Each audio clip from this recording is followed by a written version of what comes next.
Well, thank you, Nifemi. The Nigerian Employers Consultative Association has called on the federal government to realign its reform policies to enable growth for businesses and enterprises in the country. Director General of NECA, Mr. Adewale Smatoyeri, made the call when he featured on our Business Nigeria program earlier today. He agreed to the fact that the Nigeria's economy is gradually stabilizing with some positive indicators across the board. For us, we have watched with deep interest the various reforms that the government has been coming up with since the beginning of this administration.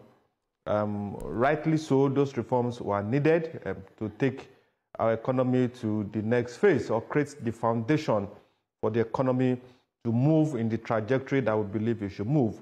We saw the fiscal policy and tax reforms by Tabo Yedele Presidential Committee, which have done a very beautiful work to come up with the reforms within the context of that space.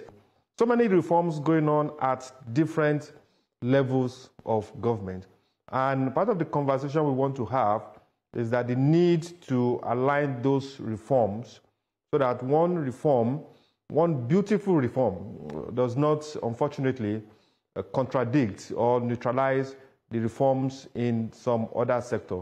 We were also gladdened when earlier last week we saw it was reported that the coordinating minister of the economy, the finance minister, also visited the central bank governor, who is the head of the monetary policy space, to also align their operations, align their thinking, which is what we've not seen before.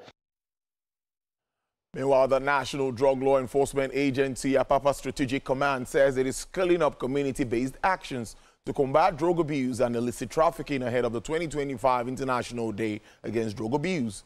Addressing journalists in Lagos, the Strategic Commander said this year's theme, "The evidence is clear, invest in prevention, break the circle," underscores the need for proactive action at every level. He cited the alarming 2018 UN drug survey, which estimated that over 14 million Nigerians between the ages of 15 and 64 had used drugs, proof of crisis that demands urgent prevention efforts.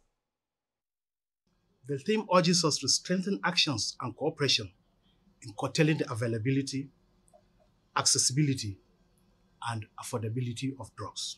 We are all aware that most of these drugs that are being abused in society are imported into the country, and some of them come through the seaports. At the seaports, we have different departments put together to ensure that we curtail the importation of this substance of abuse through our ports. So our relationship with the sister security agencies has been very cordial. We share information, we share intelligence in order to curtail the importation of this